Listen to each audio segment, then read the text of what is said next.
sigue afectando nuestra vida es la idolatría. La idolatría, en verdad, es una potestad muy grande que ha permanecido por años y generaciones. A través del paso del tiempo ha estado, ¿verdad?, trascendiendo y se ha modificado.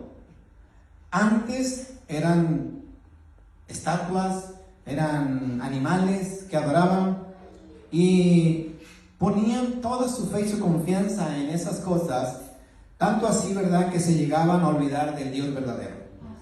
Y mire, Dios mostrándose de una forma mucho mayor, más excelente, se olvidaban de Él y lo dejaban. Y es triste, ¿verdad?, cómo ellos pudieron ver. El libro de los Salmos habla mucho acerca de que ellos fueron rebeldes y rementes, aún viendo las maravillas y las obras de Dios. Y decían, ¿cómo es que ellos pueden poner su confianza en cosas inútiles, en cosas que no sirven, que no hablan, que no entienden, que no te responden, que no te ayudan, que no están contigo? Que ellos, en lugar de que te carguen y te cuidan, tú los tienes que cuidar de que no se caigan. La idolatría en aquellos tiempos, ¿verdad?, era así. Al día de hoy se ha modificado. El día de hoy el tipo de idolatría que vivimos es muy diferente, pero la hay.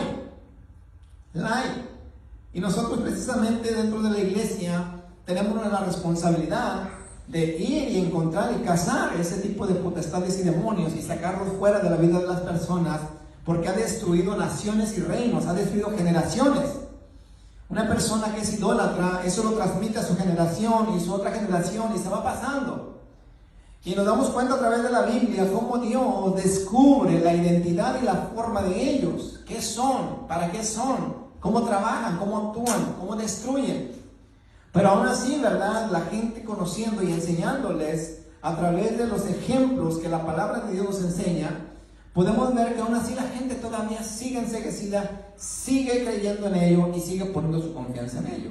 En el libro de los Jueces, capítulo 6, versículo 25 al 32, encontramos una historia muy curiosa, donde precisamente se nos muestra que si ellos son dioses, si tienen poder, pues pueden hacer algo aún por ellos mismos.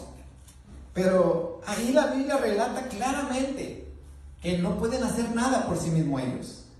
Y vamos a ver al último, ¿verdad?, cómo son la idolatría, cómo son esas potestades, quiénes son. Jueces capítulo 6, versículo 25, encontramos la historia de Gedeón.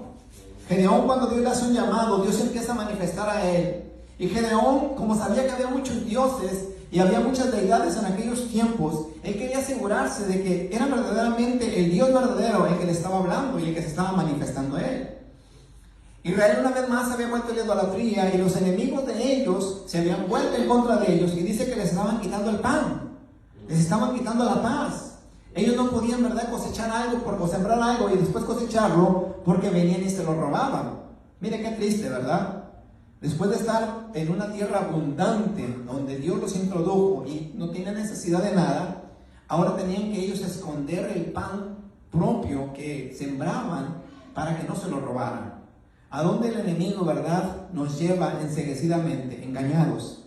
Y después de que Dios le hace el llamado a Gedeón y Dios se manifiesta a Gedeón, Dios entonces le comienza a dar instrucciones y le dice, mira, esto es lo que tienes que hacer. O sea, Dios no puede operar en la vida de alguien si sigue en idolatría. Escuchen bien esto. Mucha gente dice, Dios es bueno, Dios me ayuda, Dios está conmigo. No nos equivoquemos. La palabra de Dios es la palabra de Dios, Dios es verdadero y Él nunca va a cambiar. Sí, amén. Que nosotros cambiemos de manera de pensar porque nos dijeron otra cosa, eso es algo entre tú y Dios, ¿verdad? Recuerda que algún día lo vamos a presentar delante de Dios y le vamos a dar cuentas del por qué no hicimos caso, por qué no dejamos de adorar esas cosas, por qué no nos apartamos. Pero aquí Dios, ¿verdad?, le comienza a decir a Gedeón, yo no puedo operar, yo no puedo hacer nada si Israel todavía sigue en idolatría. Y entonces le da instrucciones y Dios viene en contra de la idolatría. Versículo 25 del capítulo 6 de Jueces dice de esta manera: aconteció que la misma noche le dijo Jehová, toma un toro del hato de tu padre, el segundo toro de 7 años, y derriba el altar de Baal que tu padre tiene, y corta también la imagen de acera que está junto a él. Tenía un torote, fíjense bien, en su casa, de una imagen de un toro. A lo mejor muchos, ¿verdad?, que tienen imágenes en su casa y dicen, no, yo no tengo un toro porque yo no adoro animales. Pero tienes papeles ahí, ¿verdad?, que no tienen vida, ni respiran, ni miedo dan, ¿verdad? Porque no son nada. Pero ellos tienen pegados y poniendo su confianza en ellos. Agarran cosas de madera, cosas de barro que hicieron con lodo que pisaba la gente, y ahí los pintan y ahí los están adorando y ponen su confianza. Oiga, qué terrible es eso, ¿verdad? Dice que este hombre tenía un toro, un toro de un altar y una imagen de acera. Versículo 26, y le está diciendo el Señor, ¿verdad? Toma un toro, derriba el altar de Baal que tu padre tiene, tu papá, o sea, en tu casa está, corta la imagen de acera y edifica altar a Jehová tu Dios en la cumbre de este peñasco, en lugar conveniente. Y tomando el segundo toro, sacrifícalo en holocausto con la madera de la imagen de acera que habrás cortado. ¿De qué era la imagen que tenían? De madera. Dios estaba bien contento y está contento hasta el día de hoy con las personas que tienen imágenes de madera, ¿verdad? No. Aquí claramente la palabra de Dios dice, córtalos y destrúyelos porque no son nada. Entonces Gedeón, versículo 27, tomó 10 hombres de sus siervos e hizo como Jehová le dijo, mas temiendo hacerlo de día por la familia de su padre y por los hombres de la ciudad, lo hizo de noche. Por la mañana, cuando los de la ciudad se levantaron, he aquí que el altar de Baal estaba derribado y cortada la imagen de acera que estaba junto a él. Y el segundo toro había sido ofrecido en holocausto sobre el altar edificado. Y se dijeron unos a otros, ¿quién ha hecho esto? Y buscando e inquiriendo les dijeron, Gedeón, hijo de Joás, lo ha hecho. Entonces los hombres de la ciudad dijeron a Joás, saca a tu hijo para que muera, porque ha derribado el altar de Baal y ha cortado la imagen de acera que estaba junto a él. Miren, lo querían matar, ¿verdad? Por el simple hecho de haber destruido el altar. A lo mejor les costó mucho dinero, quién sabe. Pero miren, cuando Dios va a hacer algo, aún hasta los idólatras, ¿verdad? Alguno de ellos dice que va a transformar la mente y el corazón de ellos para que hagan la voluntad de Dios. El padre de Gedeón, que es Joás, era bien idólatra, pues tenía, imagínense, un torote y una imagen de acera en su casa. Probablemente era el sacerdote, yo no sé. Porque el Señor les dice, ve y derríbalos, destrúyelos. Y dice que cuando el pueblo viene, dice que lo encontraron derribado y destruido, probablemente al lado de su casa o en medio, yo no sé, estaba ese altar grande. Se dieron cuenta y dice que vienen y dicen, sácalo para matarlo. ¿Por qué? Porque ha derribado nuestro altar. Bueno, y dice que este hombre, ¿verdad? Como que le cae el 20. Y dice que abre los ojos y le abre el entendimiento. Y viene el Espíritu Santo sobre él, porque el Espíritu Santo es el único que nos puede convencer de que estamos mal. Y miren cómo cambia la manera de ser de Joás. Dice, versículo 31, y Joás respondió a todos los que estaban junto a él, ¿contenderéis vosotros por Baal? ¿Defenderéis su causa? Cualquiera que contienda por él, que muera esta mañana. O sea, cualquiera que lo defienda va a morir. Si es un Dios, contienda por sí mismo con el que derribó su altar. O sea que si Baal y Acera es un Dios, que él mismo pelee con el que lo derribó. ¿Para qué se andan ustedes en el cahuete, verdad, poniéndose ahí queriéndolo defender? Si es Dios y más poderoso que nosotros, y nosotros ponemos nuestra confianza en Él, y Él nos ayuda, pues que se defienda ahorita solo. Pero vamos a matar el que se meta, ¿verdad?, a querer defenderlo. O sea, ahí se puso, ¿verdad?, y el pueblo se quedó pensando.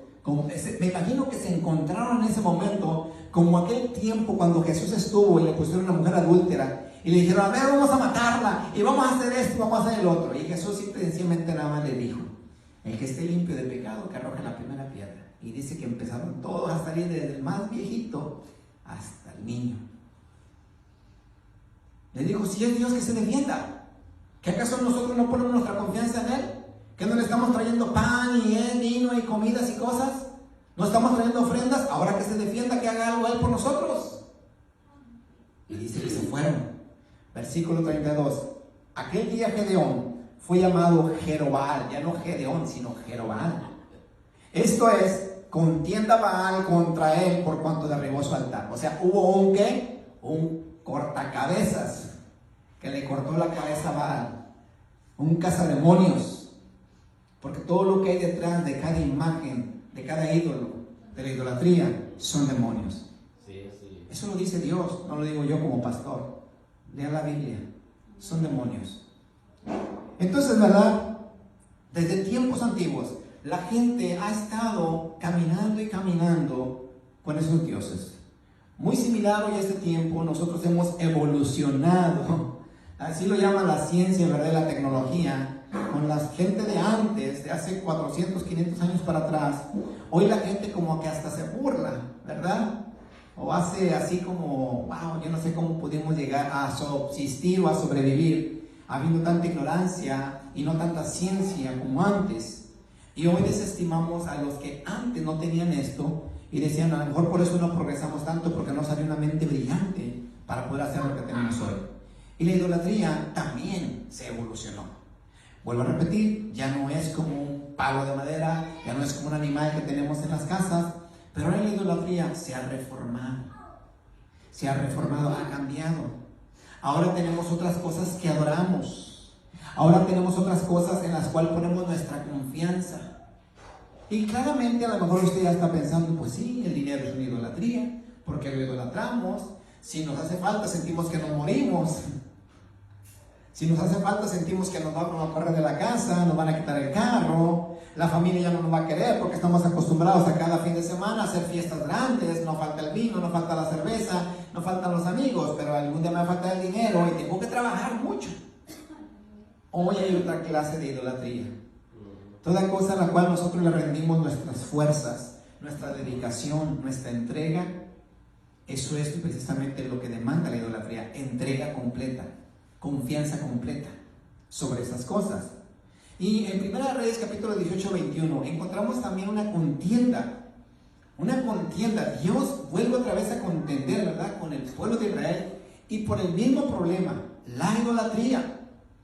Y ahí encontramos ahora no a un Gedeón, sino a un Elías, contendiendo con profetas. Mira, ya hasta se habían modificado, por eso digo, la idolatría va modificándose. Cuando Gedeón estaba, nada más, ¿verdad?, estaba él. Y uno cuando por ahí idólatra, ¿verdad?, en su casa adorando imágenes y adorando cosas. Pero ya aquí, ya se habían modernizado. Ya había sacerdotes, ya había sacerdotisas. O sea, ya estaba mejor la cosa, porque ahora sí ya le habían hecho un templo grande, ¿verdad? Ya le habían hecho una imagen grande, ya la tenían en sus casas. O sea, va modernizando, se va cambiando la cosa, ¿verdad? Va cambiando. Pero dice, ¿verdad?, que viene Dios, y cuando Dios va a usar Dios quiere castigar el pecado y castigar la humanidad por la idolatría, dice que va a levantar solamente uno. Dios no necesita tantos demonios ni tantas potestades para poner juicio aquí en la tierra. Un solo hombre que se levante creyéndole a Dios, dice que puede destruir miles y miles de demonios. Sí, así es. Amén. Y entonces dice, ¿verdad?, que Elías, en 1 Reyes capítulo 18-21, Elías le dice, ¿hasta cuándo van a estar claudicando entre dos pensamientos? Si Jehová es Dios, servirle, y si Baal es Dios, sírvale. ¿Qué está diciendo Elías? ¿Elías está diciendo algo nada más que se le vino a la cabeza? No. Dios sabía perfectamente que venían al templo de Jerusalén a adorar, pero también iban a los templos donde estaba Baal, donde estaba Acera. En aquel tiempo Acab estaba reinando y había levantado templos y había metido cosas aún dentro de la iglesia, dentro del templo de Jehová, dentro del tabernáculo, ¿verdad? Bueno, pues vamos al tabernáculo, pero eran templos que habían levantado, ¿verdad? Y ahí dice que también metían imágenes. Oiga, eso es terrible.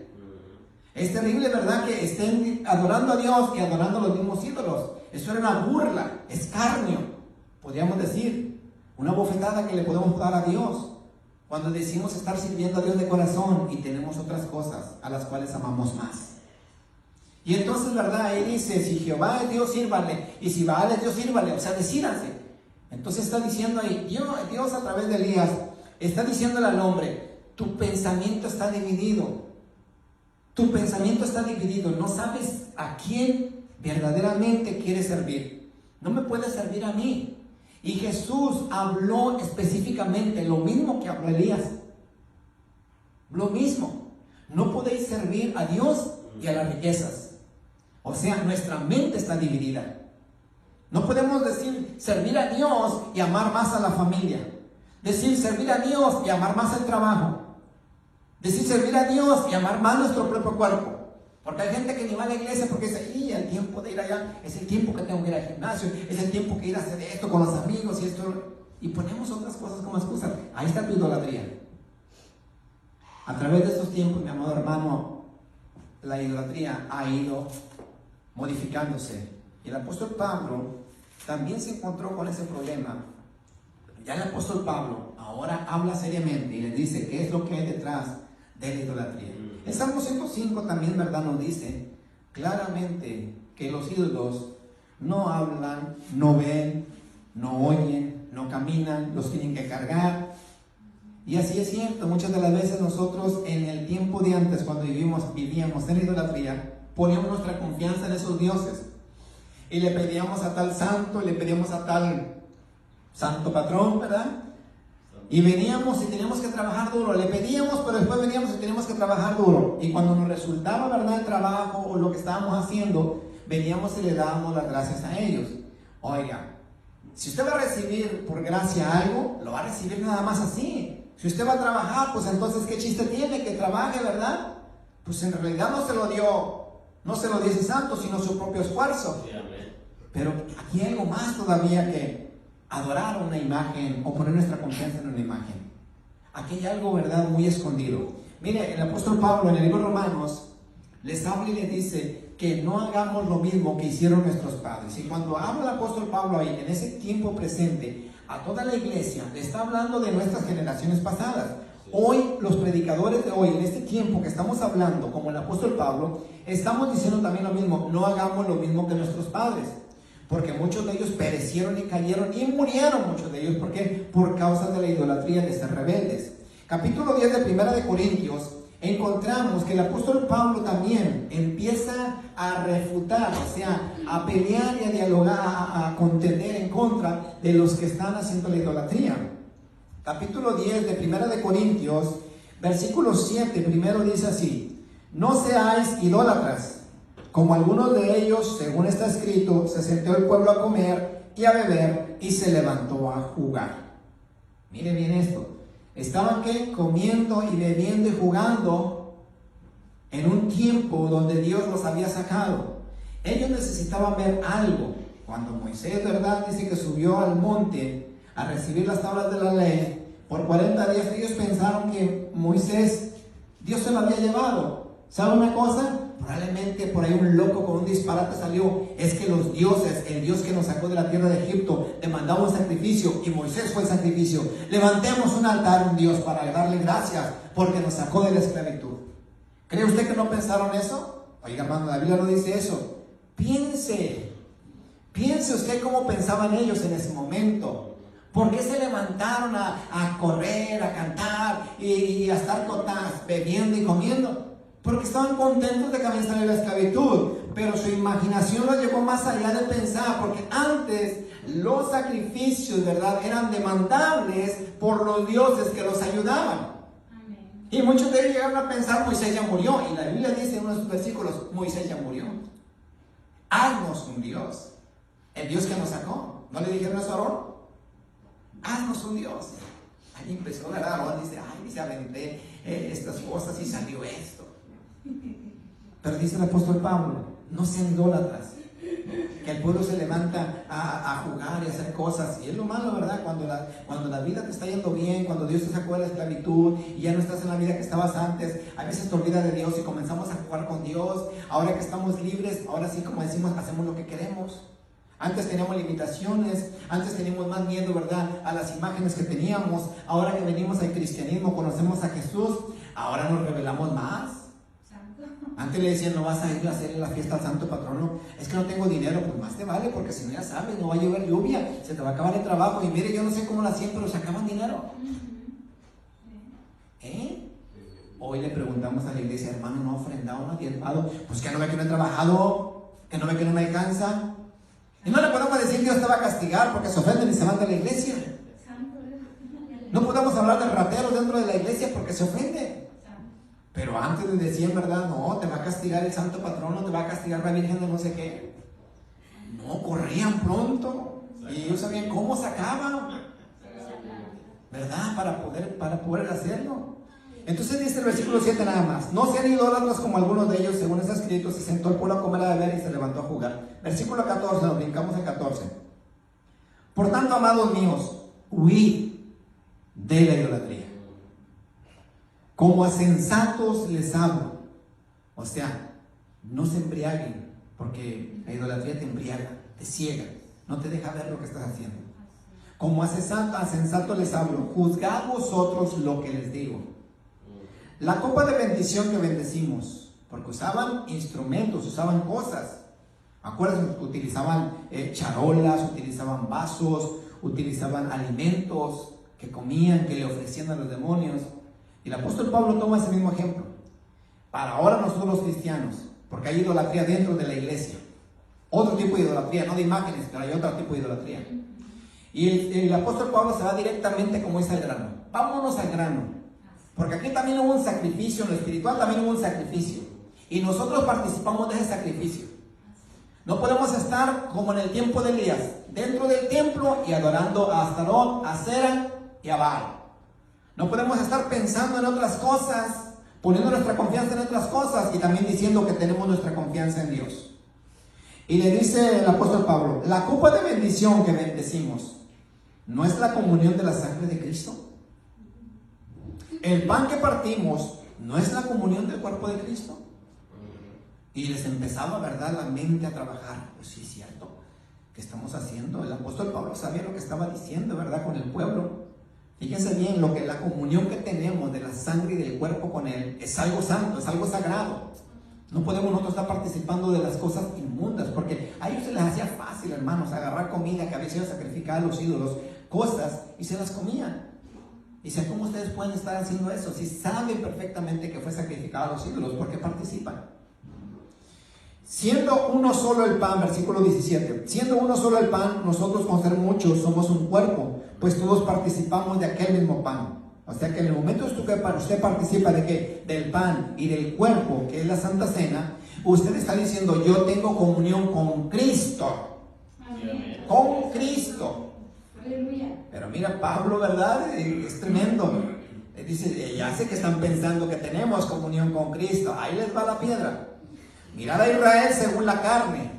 Los que comen de los sacrificios no son partícipes del altar. Ya se fue más adentro.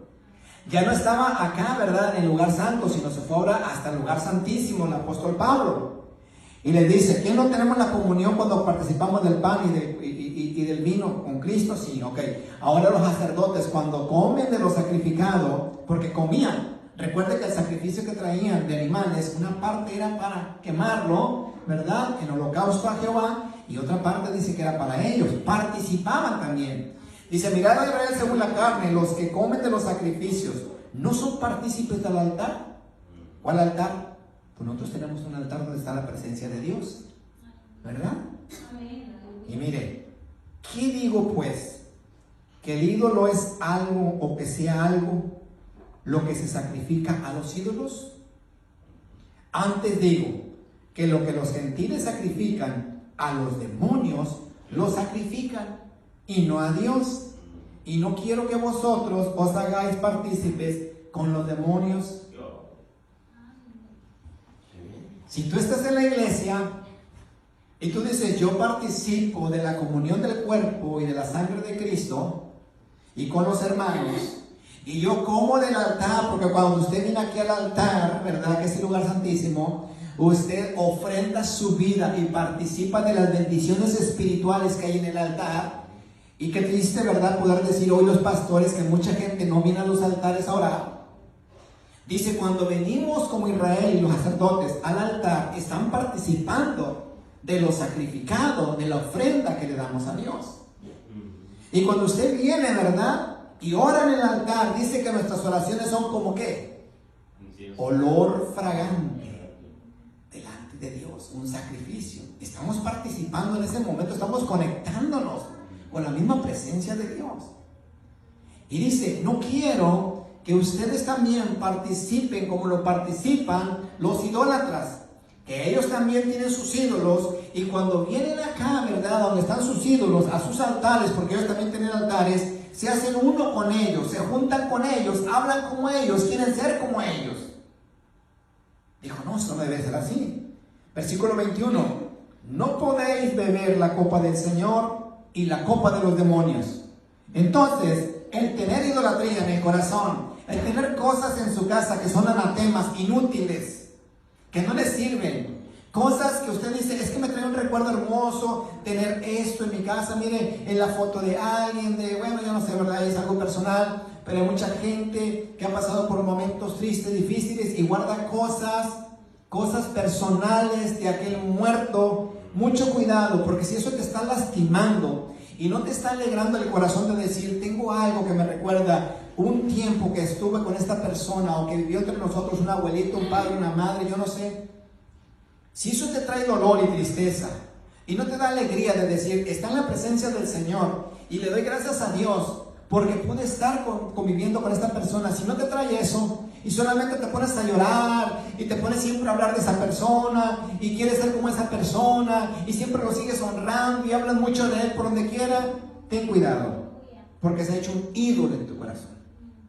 Y Dios no puede decir, tú me tienes a mí en tu corazón, pero también tienes a aquella persona. Porque a veces ni llora en la iglesia, llora más hay veces cuando le recuerdan eso. No siente tanta alegría y tanto contentamiento con las promesas que Dios le da, pero sí con los momentos que él se imagina o ella que vivió con aquella persona. Entonces, ¿Dios no llena y satisface nuestro ser interno, nuestra alma? Yo creo que sí. Y dice, no podéis beber la copa del Señor y la copa de los demonios. No podéis participar de la mesa del Señor y de la mesa de los demonios. O provocaremos a celos al Señor, somos más fuertes que Él. Entonces, el tener idolatría, el hacer cosas que Dios no nos ha mandado que hagamos, es idolatría. Hay veces terqueamos en seguirlas haciendo, y cuando ya terqueamos en seguirlas haciendo, en seguirlas manteniendo en nuestras vidas, se vuelve idolatría, porque es algo repetitivo, es algo que tú dices, yo no quiero dejar. Ahora, ¿qué es la idolatría verdaderamente? ¿Qué es la idolatría? Nosotros, pues lo que vemos o entendemos, ¿verdad? Pues es rendirle culto, adoración, entrega y sacrificio a algo o a alguien. Pero ¿quién es ese algo o alguien? Lo cual te jala y te dice, adórame. Lo cual te jala y te adora y te dice, sírveme. Yo soy tu Dios, yo soy el que te ayudo. ¿Quiénes son ellos? Pues hermano, pues aquí claramente dice, son demonios. Ahí vamos bien. Pero ¿qué son los demonios? Ay, pues ángeles caídos. Ya dijiste bien, ángeles caídos. Ángeles que no están con Dios. Ángeles que Dios desechó.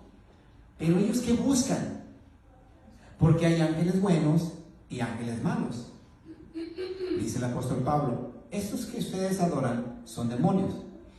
Vayamos al libro de Hebreos capítulo 1 versículo 14. Y el libro de Hebreos nos dice claramente quiénes son los ángeles.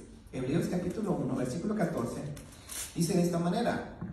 Cuando el libro de Hebreos está hablando acerca de el sacrificio perfecto de Cristo por nosotros, de cuando Dios tomó la decisión de escoger a alguien o enviar a alguien para salvarnos a nosotros, empieza, ¿verdad?, a mostrar la identidad del Cristo glorioso que vino a dar su vida por nosotros, y comienza a mostrar la identidad también de quiénes son los ángeles y los demonios.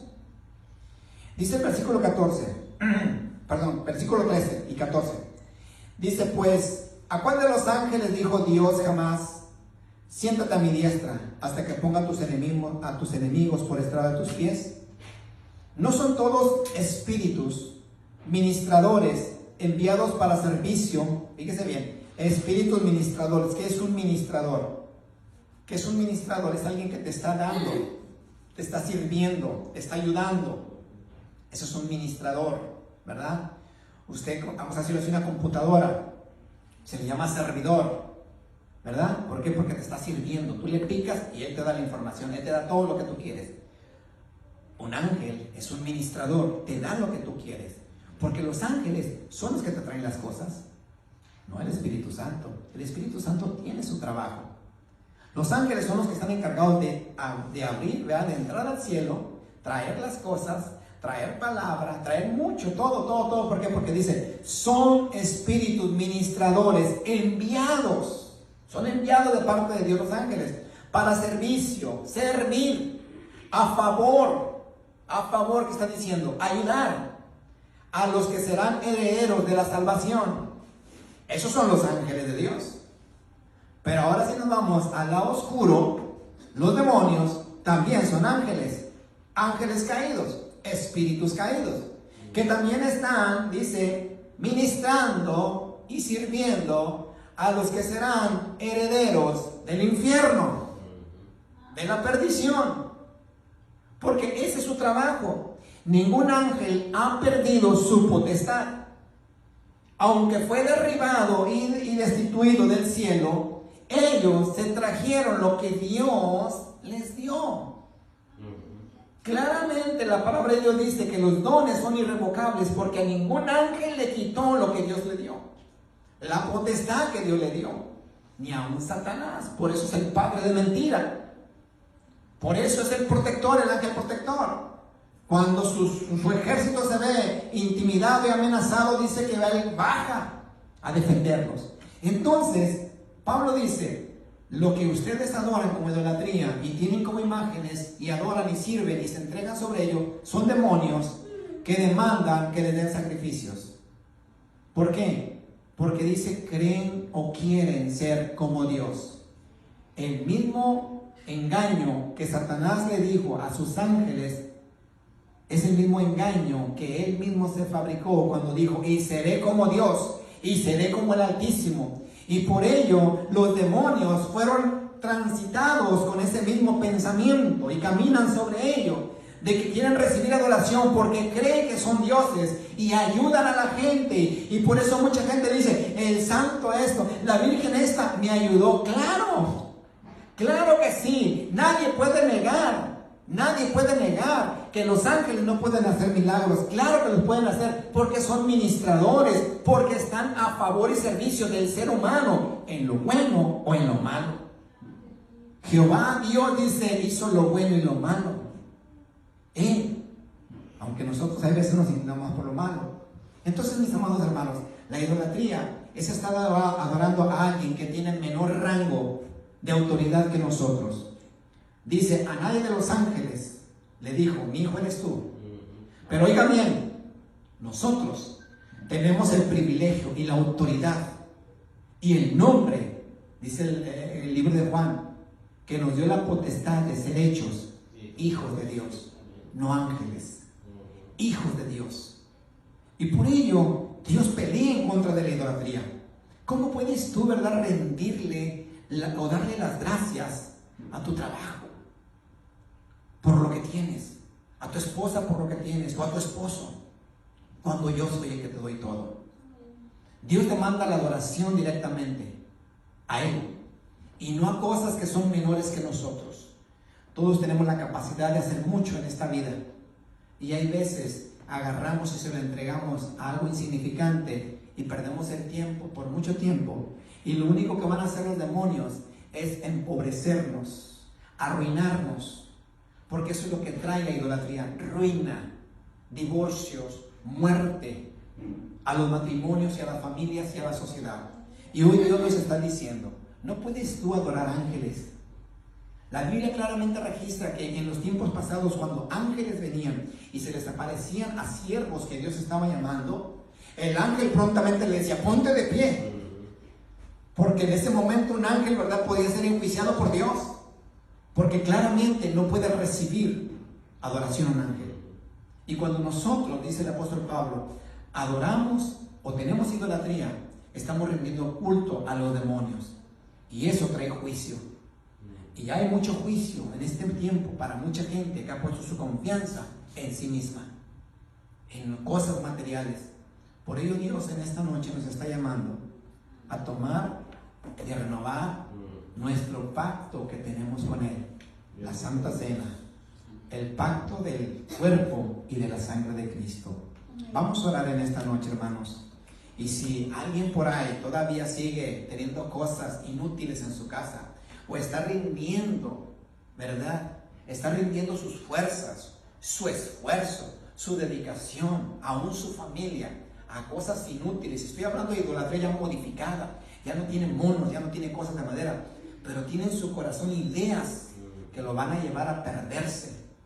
Su camino tal vez parece derecho, pero puede ser un fin de muerte. Vamos a orar en esta noche para que Dios reprenda esta potestad de la idolatría en la mente y los corazones de muchos que han caído en el engaño del diablo en este tiempo donde están huyendo y escapando. Padre, en el nombre